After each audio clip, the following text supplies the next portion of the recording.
Ndagushimiye kandi cyane kuba uhisemo kugenda ukurikiranira hafi gahunda zose Ragaraziya ikomeje kugenda igutegurira. Reka nk'ikaze mu makuru y'aka kanya. Ni amakuru ugiye kubwira ko u Rwanda rwakiriye abandi banyarwanda bagera kuri 337 bari barafashwe bugwate n'umutwe w'iterabwoba wa FDLR ukorera muri Repubulika Iharanira Demokarasi ya Kongo. Abatashye biganjemo abana bangana na 234, abagabo 22 ndetse n'abagore 81 banyuze ku mupaka munini wa Corniche uhuza u Rwanda na Repubulika Iharanira Demokarasi ya Kongo.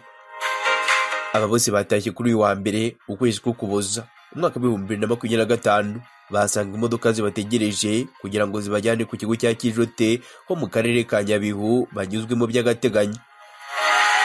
Aba banyarwanda babaga mu nkambi y'agateganyo ya Goma nyuma yo kuva mu bice bitandukanye mu burasirazuba bwa Repubulika Iharanira Demokarasi ya Kongo, aho bari barafashwe bugwate na FDLR.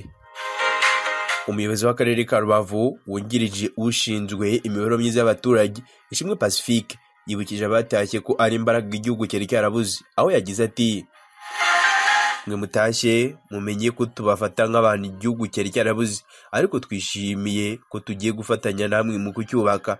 Mugiye kunyuzwa ahantu hamwe, ubundi mufashwe kubona ibyangombwa by'ibanze. Nimujya no gutaha muzahabwa amafaranga yo kubafasha kwinjira mu buzima busanzwe."